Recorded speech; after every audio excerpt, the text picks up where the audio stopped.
नमस्कार बंधुरा आशा करी सकले भालो आछेन। शिप्राज ए टू जेड चैनेले सबाइके स्वागत। तो बंधुरा प्रत्येक दिनेर मतो आजও একটা नतून ब्लग निये चले एलाम। तो सकाले घुम थेके उठे एकटू फ्रेश हये घरे एकटू डास्टिंग करे नियेछि, निये एबारे घरटाके खूब भालो करे झाड़टाड़ दिये निलाम। घरगुलो झाड़ू देवार परे एबारे घरटाके खूब सुंदर करे मुछे निচ্ছি। घर झाड़ देवार संगे संगेई आमी किन्तु घरगुलोके मुछे निई। तारपर घर मोछा हये गेले एकटू पाखाटा चालिये दिई, ताते घरटा बेश सुंदरभावे ताड़ाताड़ी शुकिये जाय और बेश ताड़ाताड़ी करे आमी काजगुलो करे निচ্ছি। एदिके घर मोछा हये गेले आमी अल्प जामा कापड़ आछे सेगुलो केचे नेब, केचे निये तारपरे स्नान करब। और एदिके ब्यालकनिटाओ आमी एकई संगे सब परिष्कार करे निलाम।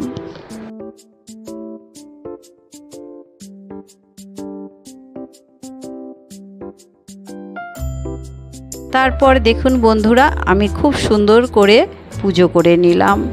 तो पुजो करे निये एबारे किचेने एसे गेছি। किचेने एसे सकालेर चा किन्तु करा हयनि, सकाले आमरा सबाई लिकार चा खाबो, ओई जन्य आमी लिकार चा करे निচ্ছি। एबारे एकटू ढेके दिलाम। एइदिके आमी रान्नाटाओ बसिए दिएছি। रान्नार मধ্যে आज विशेष किछु नय, तो मुसुरिर डालटा बसिएছি। और काल फेरार पथे कचुर शाक पेয়েছিলাম, तो कचुर शाक নিয়ে এসেছি। সকালবেলায় আমি কচুর শাকগুলো খুব ভালো করে ধুয়ে নিয়েছি, অনেকবার জল চেঞ্জ করে আর বেশ ভালো করে ঘষে ঘষে ধুয়ে নিয়েছি। পিঙ্কি বলছিল যে কাকিমা আবার কচুর শাক কেন নিচ্ছ, এটা বানাতে অনেক সময় লাগবে, কারণ আমরা আবার তাড়াতাড়ি খেয়ে দিয়ে বাইরে বেরোবো, ঘুরতে যাব। তো আমি বলেছি দেখ ঠিক হয়ে যাবে, কিন্তু আজ আমাদের রান্না খুব তাড়াতাড়ি হয়ে গেছে। তো দেখলেনই তো বন্ধুরা, কচুর শাকটা সিদ্ধ করে নিলাম এবং রান্নাগুলো করে নিলাম। তো আজ বানিয়েছি দেখুন হচ্ছে কালকের ডিম ছিল, সেই রাতে তো আমরা বাইরে থেকে খেয়ে এসেছি, ঘরে এসে খাওয়া হয়নি। তো ডিমগুলো রয়েছে, তো এই ডিম রয়েছে, দই মিষ্টি রয়েছে, আর মুসুরির ডাল, পটল ভাজা, আর করেছি আমের চাটনি, কচুর শাক। আর ওরা হচ্ছে নিম পাতাটা এবছরে খায়নি, সেই জন্যে নিম পাতা নিয়ে আসা হয়েছে, সেটা দিয়ে নিম বেগুন করলাম। তো সকলেরই খাওয়া হয়ে যাবে।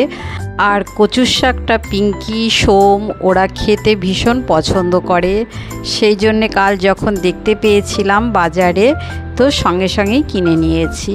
তারপরে আমাদের খাওয়া দাওয়া হয়ে গেছে, বাসন টাসন গ্যাস সমস্ত কিছু সুন্দর করে পরিষ্কার করে নিয়েছি। আমরা রেস্ট করেছি, গল্প করেছি। তারপর আমরা সবাই রেডি হয়ে সেজে গুজে বেরিয়ে পড়েছি। দেখুন আমরা ভিক্টোরিয়াতে পৌঁছে গেছি। তো আজ বৃষ্টি হয়েছিল, তো বৃষ্টির জন্যে আরও ওয়েদারটা এত ভালো লাগছে কি বলবো। তো ভিক্টোরিয়ার বিশেষ কিছু মানে ঘুরে ঘুরে চারিধারটা আমি দেখাবো না, কারণ এর আগের একটা ব্লগে আমি দেখিয়েছিলাম, সেই জন্যে এই অল্প একটু দেখিয়ে দিচ্ছি। তারপর দেখুন বন্ধুরা, আমরা এখানে একটু ছবি টবি তুলছি, বেশ ভালো লাগছে। আর ওদের সঙ্গে এসেছি, মনটাও বেশ আনন্দ লাগছে। আরও ভালো লাগছে যে আমি রোজ একটা করে ব্লগ বানাচ্ছি, সেটা আপনাদের মধ্যে শেয়ার করছি। তারপর আমরা চলে এলাম এই যে বিড়লা তারামণ্ডল দেখতে। তো বিড়লা তারামণ্ডলে এসে দেখুন দেখছি এখানে বিভিন্ন ধরনের ফোয়ারা রয়েছে, দেখতেই পাচ্ছেন সাদা সাদা, কি অসাধারণ লাগছে, বেশ ভালো লাগছে এখানটায় এসে। আর হচ্ছে এই বিড়লা তারামণ্ডলটা শ্বেত পাথরের তৈরি। তো আমরা ভেতরে ঢুকে এলাম, আর এখানে আমরা টিকিট করে নিয়েছি, এখানে একটা শো হবে, সেই শোটা দেখব। তো 120 টাকা করে এখানকার টিকিট আর কি, পার হেড। তারপরে আমরা এই যে ঢুকে যাচ্ছি ভেতরে। আর ভেতরে ঢুকে গেলে আর কিন্তু কোনো রকম ভিডিও তোলা যাবে না, কারণ মোবাইলের সুইচ অফ করে দিতে হয়। এখানে প্রজেক্টরের মাধ্যমে সৌরজগতের সব কিছু দেখাবে। তো আমরা এখানে বসে পড়লাম, এবারে শো দেখব। আর এই বিড়লা প্ল্যানেটোরিয়াম আমি এই প্রথমবার এসেছি, এর আগে আমি কখনোই আসিনি। তো আমরা ভেতরে শোটা দেখা হয়ে গেল আমাদের, আমরা শো দেখে বেরিয়ে পড়লাম। এখানে হিন্দি, ইংলিশ আর বাংলা 3টে ভাষাতে এই শোটা হয়। তো বাইরে বেরিয়ে দেখছি এখানে বেশ বড় একটা মিউজিয়াম মতো রয়েছে, আর মিউজিয়ামটা বেশ ভালোও লাগছে দেখতে। অনেক সুন্দর সুন্দর মূর্তি রয়েছে, আর রয়েছে এখানে যে পৃথিবীর সৃষ্টির পূর্বে কেমন ছিল, আবার আমাদের এই সুন্দর পৃথিবী কিভাবে সৃষ্টি হলো, এই সমস্ত বিবরণ রয়েছে আর কি এখানে। তো বেশ ভালোই লাগলো, আর বাচ্চাদের খুবই ভালো লাগবে, কারণ বাচ্চারা এ সমস্ত জিনিস খুবই ভালো পছন্দ করে, ভালো বোঝে। মানে সৌরজগৎ ব্যাপারে সমস্ত কিছু এখানে বিবরণ রয়েছে। তো আমরাও একটু ঘুরে ঘুরে দেখলাম, আমাদেরও বেশ ভালো লাগলো। আর বন্ধুরা আসবেন এখানে, আপনারাও বাচ্চাদেরকে সঙ্গে নিয়ে আসবেন, বেশ ওদের ভালো লাগবে। তো আমাদের ঘোরা প্রায় কমপ্লিট হয়ে গেল, আর দেখুন এই জায়গাটা বেশ সুন্দর লাগছে। তো আমাদের নীল আর গুনগুনের খুবই ভালো লেগেছে, ওদের যদি এখানে না নিয়ে আসা হতো ওরা অনেকটা ভালো জিনিস মিস করতো। তো ওদের মনটা দেখছি বেশ আনন্দে রয়েছে। তো আমাদের ঘোরা টোরা হয়ে গেল, আমরা এবার বাইরে বেরিয়ে যাচ্ছি। আর আমরা ভিক্টোরিয়া থেকে এই একটা ট্যাক্সি ধরে এসেছিলাম, মাত্র 7 থেকে 8 মিনিট টাইম লেগেছিল। তো বাইরেটা দেখুন বেশ সুন্দর লাগছে। তো এবারে আমরা কি করব, আমাদের সবারই খিদে পেয়ে গেছে, তো আমরা এখন একটু খাওয়া দাওয়া করব। তো দেখি এখানে কি খাবার আছে, তো সেটাই খেয়ে নেব। তো আমরা এখানে এলাম, এখানে দেখতে পাচ্ছি পাপড়ি চাট রয়েছে, ভেলপুরি রয়েছে, তো এটাই আমরা অর্ডার করলাম।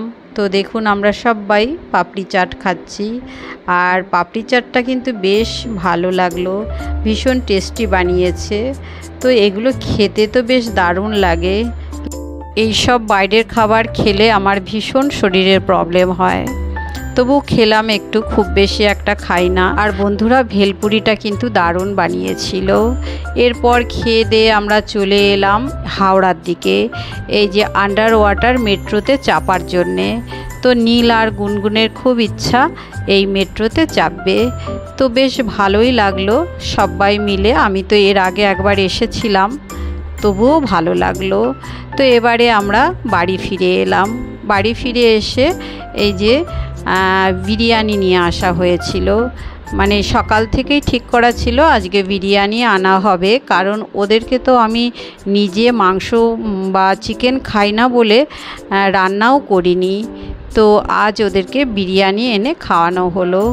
তারপর আমি দুপুরের ভাত ছিল, কচুর শাক, ডাল, এই সমস্ত কিছুই ছিল, সেটা দিয়ে খেয়েছি। তো তারপর অল্প কিছু বাসন হয়েছিল, সেগুলো ধুয়ে নিলাম, আর গ্যাস ট্যাস তো দুপুরেই মুছে রেখেছিলাম। তো এই ছিল আজকের ব্লগ। কেমন লাগলো বন্ধুরা? ধন্যবাদ।